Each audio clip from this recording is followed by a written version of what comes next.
Les habitants du Val d'Europe en Seine-et-Marne en ont assez de voir les routes embouteillées par des automobilistes qui ne veulent pas passer par le péage de Coutevroux sur la 4. Ils ont aujourd'hui exprimé leur colère.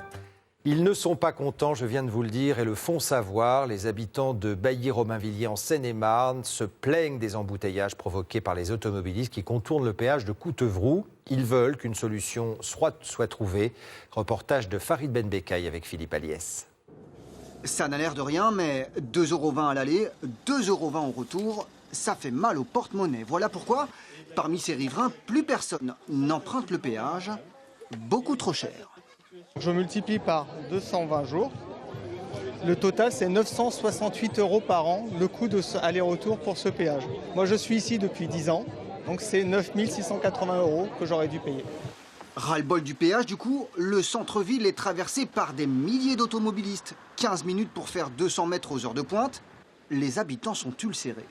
Il passait à l'époque, j'oserais pas dire de bêtises, mais à peu près 3-4 000 véhicules par jour.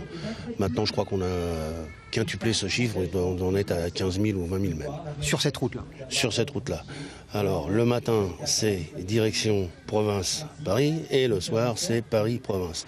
Une liaison routière avait pourtant été retenue par l'État. Mais en 2015, le projet est remis dans les cartons par le Premier ministre Manuel Valls.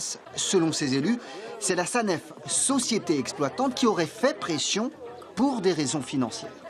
Cette décision de ne pas faire du Premier ministre Manuel Valls, nous n'arrivons à ne l'expliquer que par une seule chose, c'est de rendre possible davantage de profits pour la SANEF. Eh bien, nous disons tout simplement que c'est lamentable et le nouveau Premier ministre a décidé de réexaminer cette décision.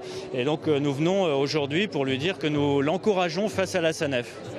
Plusieurs collectivités mettent en cause l'État. En attendant, le nouveau locataire de Matignon a promis de réexaminer le dossier. Peut-être la fin des embouteillages pour le Val d'Europe.